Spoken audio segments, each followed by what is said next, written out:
Kanina, nung naglalakad ako papunta dito sa park, meron akong mga nakasalubong na mga galing Germany. At tinanong ko sila kung gaano katagal ang biyahe mo, ma'am, papunta dito. Sabi niya, 9 hours daw. At 9 hours din daw siyang babiyahe pauwi.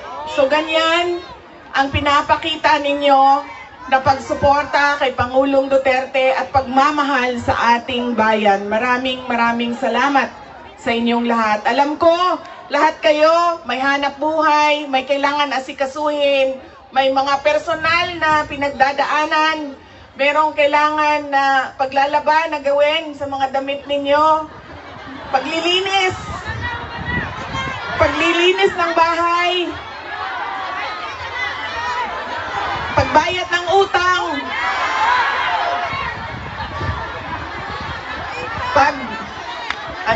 pagtawad sa inyong mga mahal sa buhay doon sa Pilipinas. Ay nandito kayo ngayong hapon na ito at ibinigay ninyo ang oras ninyo at panahon ninyo para mapag-usapan natin ang estado ng ating mahal na bayang Pilipinas. Maraming salamat po sa inyo.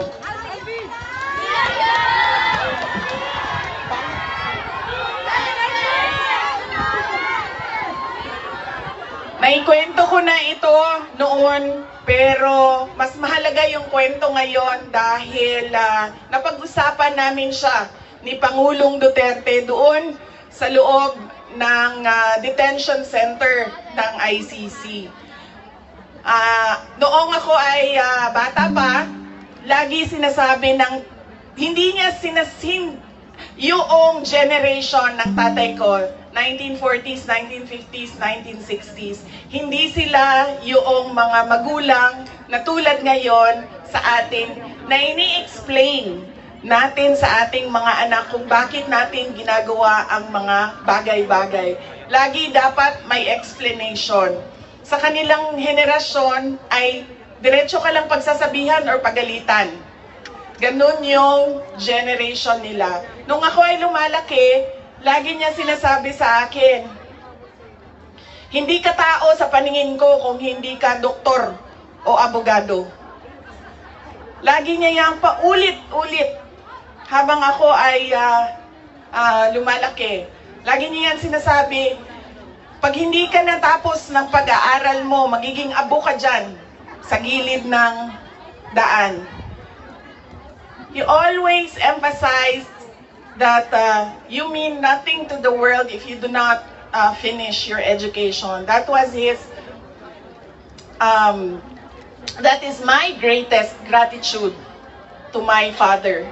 The emphasis he gave in education. Wala namang problema sa akin yun nung ako ay lumalaki dahil gusto ko din naman talaga maging doktor. Kaya on that point, pareho kami ng, hindi ako yung pinipilit ng mga magulang na magdoktor ka kahit ayaw. So walang naging problema sa amin doon. Pero nung hindi man naging successful yung aking pagpasok sa medisina, ay lumipat ako sa pagiging abogado dahil binigyan din naman ako ng option ng aking tatay na pwede ang abogado. Yun lang ang katanggap-tanggap sa kanya, maging abogado o maging doktor. Noong nakapag-usap kami, noong isang araw, sabi niya sa akin, naging forceful ba ako? Mapilit ba ako sa pagsabi ko sa iyo na maging abogado ka? Sabi ko, oo. Sinasabihan mo ako, pinapagalitan mo ako. Lagi, kinento ko sa kanya na isang beses, bihira akong umiyak. Pero isang beses, dahil nalaman ko na hindi ako makakatuloy sa 4th year law school dahil meron akong isang bagsak na subject. Wala akong ibang masabihan nung sakit na nararamdaman ko. Kasi pakiramdam ko, yung tatay ko lang din, makakaintindi sa akin dahil dumaan din siya ng law school. So tinawagan ko siya. Hindi ako makapagsalita. Iyak lang ako ng iyak. Humahagulgul ako sa iyak na sinasabi lang niya, hello, hello, hello, nasaan ka? Nasaan ka? Yun lang ang sinasabi niya, nakidnap ka ba? Nakidnap ka? Tapos iyak lang ako ng iyak. Tapos dalawa lang ang tanong niya na paulit-ulit, nakidnap ka ba o buntis ka ba? At that point na paulit-ulit na niyang tinatanong kung buntis ba ako, sabi ko na sa kanya, pa, hindi naman siguro umiiyak ang babaeng buntis. Siguro happy. Happy siya, no? Na buntis siya. Sabi ko, nahihirapan ako sa isang subject ko and pakiramdam ko, sasabit ako dito. Tapos ang sagot lang niya sa akin ay, sabi niya, yun lang pala eh, bakit mo ko tinatawagan? Mag-aral ka na. Ganon. Ganon ka tigas yung kanyang paninindigan, paniniwala at pagpipilit na ipursige ko ang aking edukasyon. Wala nang, wag ka na umiyak, mag-aral ka, magbadali lang yan, lumabas ka muna, magkape ka, wala. Sinabi lang niya sa akin, yun lang pala. Ibaba mo na yung telepono at bumalik ka na sa pag-aaral mo. Kaya noong ako ay naging abogado, yun din yon ang sinasabi ng kaibigan ng tatay ko sa akin na nakita niya ang tatay ko, sobrang saya. Yung araw na yon na nalaman niya na naging abogado ako, yun yung sobrang saya niya. At sinabi sa akin nung kaibigan ng tatay ko, sabi niya, hindi mo maiintindihan kaming mga tatay, na kaming mga abogado, pag nagkaroon kami ng anak na abogado. Ganun, iba yung saya namin kapag nakikita namin na meron na kaming anak na abogado. Sabi niya sa akin doon, sabi niya, pinilit ba kita? Sabi ko, hindi lang pilit. Sinigawan mo ako at pinaiyak mo ako ng madaming beses dahil sa edukasyon at sa pag-aaral. At sabi niya, di buti na lang dahil meron akong abogado ngayon na anak na inutos-utusan ko dyan. Kausapin niyang mga huwes dyan. At ngumiti siya. He smiled. And it seemed to me that it was a comfort to him that he had a daughter who is a lawyer. In fact, sabi niya,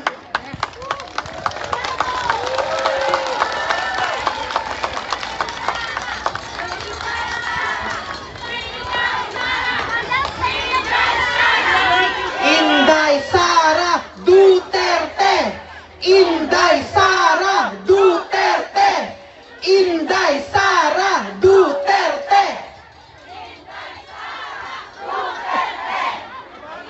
sabi niya, lagi, pag pumapasok ako doon at nagkakaroon kami ng oras na makapag-usap, sinasabi niya, kailan ka ba uwi ng Pilipinas?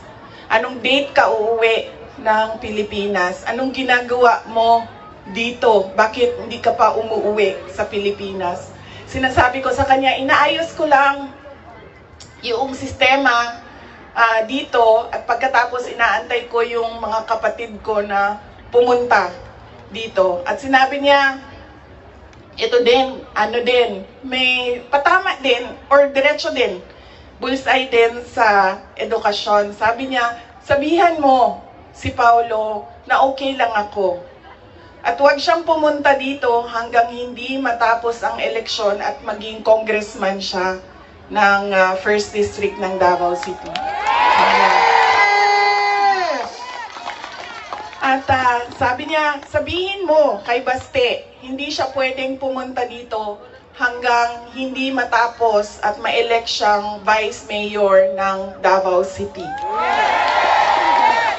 Ito ang pinakamatindi Dahil pinagtatawanan namin siya sa group chat namin. Kaming magkakapatid 4, meron kaming group chat. Dahil ang sinabi niya kay Veronica, sabi niya, sabihin mo kay Kitty, hindi siya pwede bumisita dito hanggang hindi siya abogado.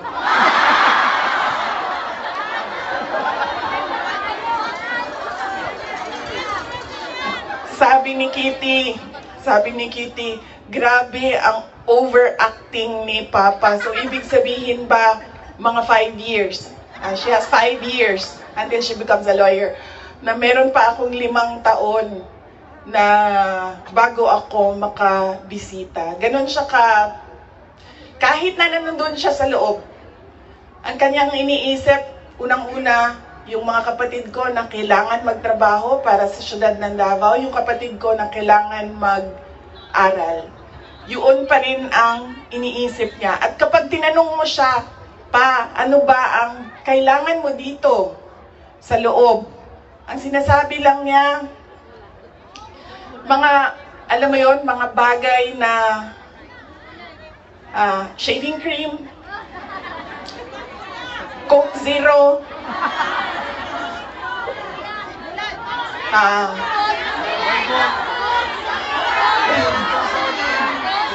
tumigil na siya sa kakahingi ng Pinoy na ulam dahil parang hindi talaga kaya nung nagluluto sa loob ang Pinoy na ulam. Pero nagpadala ako kahapon ng PDF file ng mga recipes na pwedeng sundin nung nagluluto. Yes! Duterte! Duterte! Duterte! Meron siyang, meron siyang hilig sa Coke Zero at yun lang yung hingi niya. May shopping list doon sa loob. At sabi niya doon sa gwardiya na isulat mo dyan, 2 case ng Coke Zero. Kahapon, bago ako umalis, tinuruan ako ng gwardiya. Sabi niya, pwede ka naman bumili dyan sa vendo, tapos iiwan mo para sa kanya. So sabi ko, Papa, anong gusto mo dito? Sabi niya, Coke Zero lang. So bumili akong 4 na Coke Zero, iniwan ko sa kanya. Sabi ko pa, that's 1 for each day pa ha. So today, tomorrow, Saturday, tomorrow, Sunday, Monday, Tuesday, Wednesday. Dahil darating na yung grocery list mo by Wednesday. At sagot niya sa akin, bakit isa lang? Sabi naman nung gwardiya, sabi niya, he has to have at least 2 because he already drank upstairs 1 Coke Zero. And then sabi ko, sige pa, sabi ko, babalik naman ako sa Lunes. Sabi ko, 2 bukas Sunday and 2 sa Monday, tapos i-replenish ko na lang yung Coke Zero mo. Sabi ko sa kanya, alam mo pa, sinasabi sa iyo ng doktor, maglakad ka daw. Huwag kang nakaupo lang sa kwarto mo. Tapos sabi ko, pwede ka naman, allowed kayo na lumabas dyan. Sabihan niyo lang ang gwardiya. Sabi niya, ayoko maglakad sa labas kasi baka didiretso ako sa gate at umalis sa lugar na ito.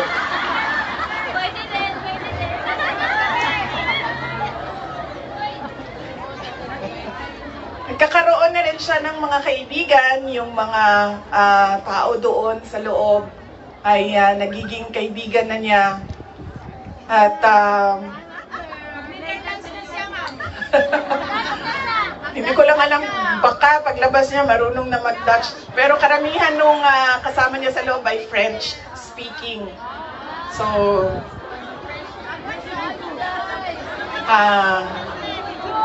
baka paglabas niya, di na kay kamaong magbinisaya, tingala tamang bulog bukushay, avec quoi. Tingala na. Whatever that means. So, on that point, he is okay. Okay naman siya. Pero as a lawyer, kasi alam niya yung batas eh. Alam niya kung anong nangyayari. Kaya medyo persuasive siya. And lagi niyang inuulit-ulit kung ano yung kailangan gawin para sa kanyang kaso. At lagi siyang nagtatanong ng timelines dahil alam naman natin sa korte ay medyo may kabagalan. Diba? Magsasagutan ang prosecution, ang defense, maraming mga papel na kailangan ipasok at antayin ang oras. Kaya siya din ay insistent sa mga timelines niya.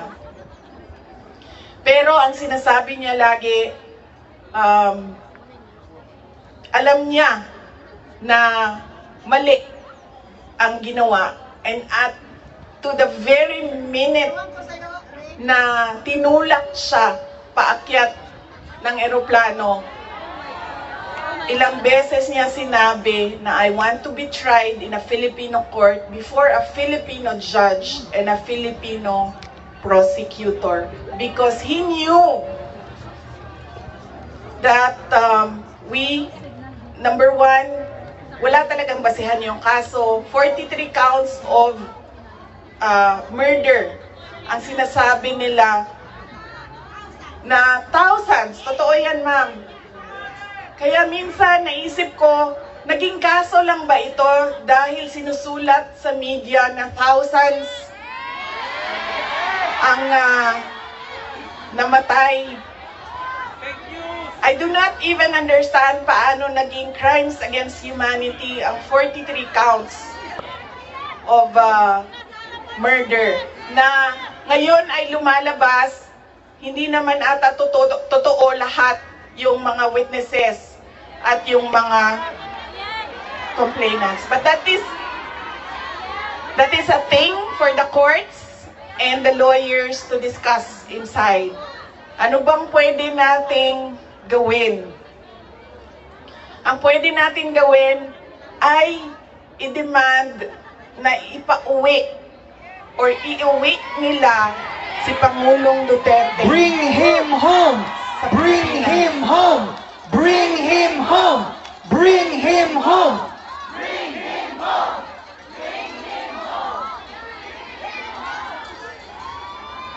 Dahil yun din ang gusto niya.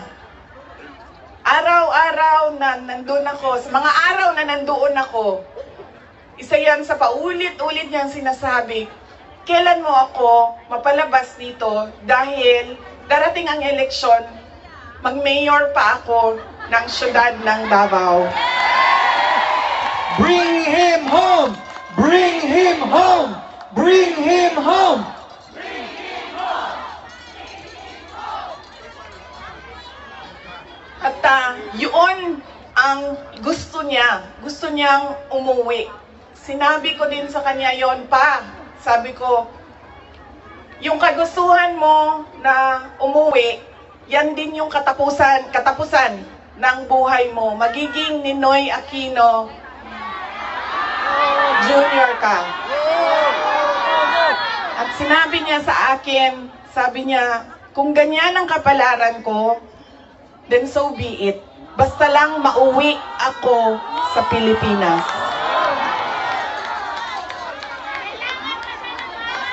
Kaya meron man ako worry para sa kanyang safety and security, pero lagi niyang inuulit-ulit talaga, ibalik niyo ako sa Pilipinas. Bring him home! Bring him home! Bring him home! Bring him home! Nagtatanong marami, ano bang pwede magawa? Huwag natin tigilan ang panawagan sa gobyerno natin sa Pilipinas at sa lahat ng gobyerno na nakikinig at dito sa ICC na ipaalam sa kanila na mali ang ginawa kay Pangulong Rodrigo Duterte. At paano ba itama yon? Ibalik nyo lang siya sa Pilipinas. Ituloy nyo lang yung kaso, walang problema. Ibalik nyo lang siya. Bring him home! Bring him home! Bring him home! Okay na mo sa init? Ako dili. Kaya nga no, sunburn ang katungaan ni, ang katunga dili. Okay lang.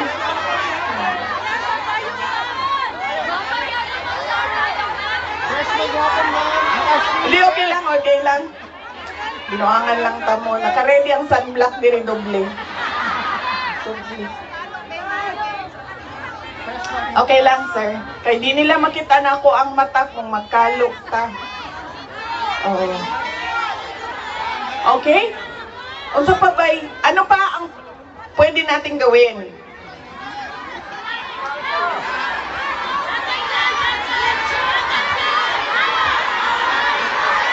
Vicky, just tell us what to do. We will follow you. Marcos resign! Marcos resign! Marcos resign!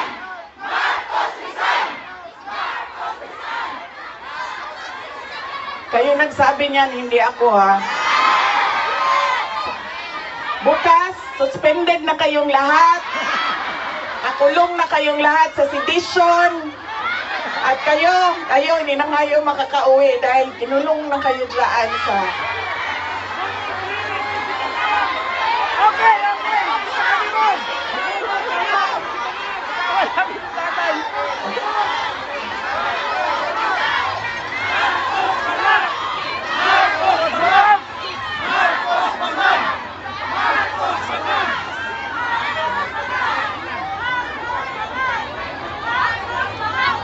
And that relates to transparency and accountability. Alam nyo kasi, ang pagiging Pangulo, dapat nasa tamang pag-iisip ka. Kapag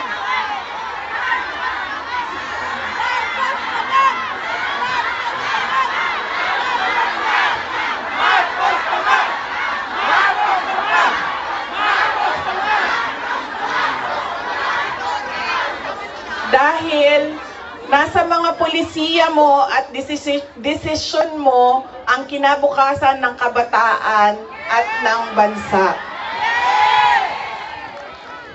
Kaya yung pagsasabi na hindi mahalaga ang drug test sa aking kapasidad at abilidad na mamuno is tantamount to betrayal of public trust. Dahil kailangan malaman ng taong bayan na nasa ayos ang iyong decision making.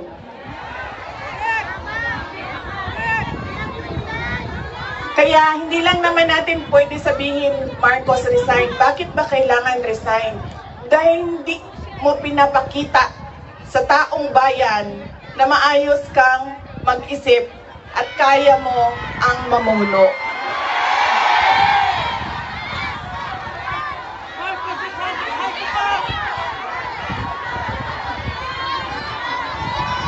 Madaming mga tanong na nasa loob na ng korte. Ang PhilHealth, ang pagkuha ng pondo ng PhilHealth para bang naging pyramiding ang ginawa nila sa budget ba? Kumuha sila ng kulangan pera dito, kumuha sila sa ibang source para isalpak dito, and hahanapin na naman sa ibang source yung nagiging juggling at parang pyramiding na ang nangyari sa budget. At kung nakikita ninyo at naiintindihan ninyo ang budget, karamihan doon pamigay lang ng mga politiko na tinatawag nating ayuda.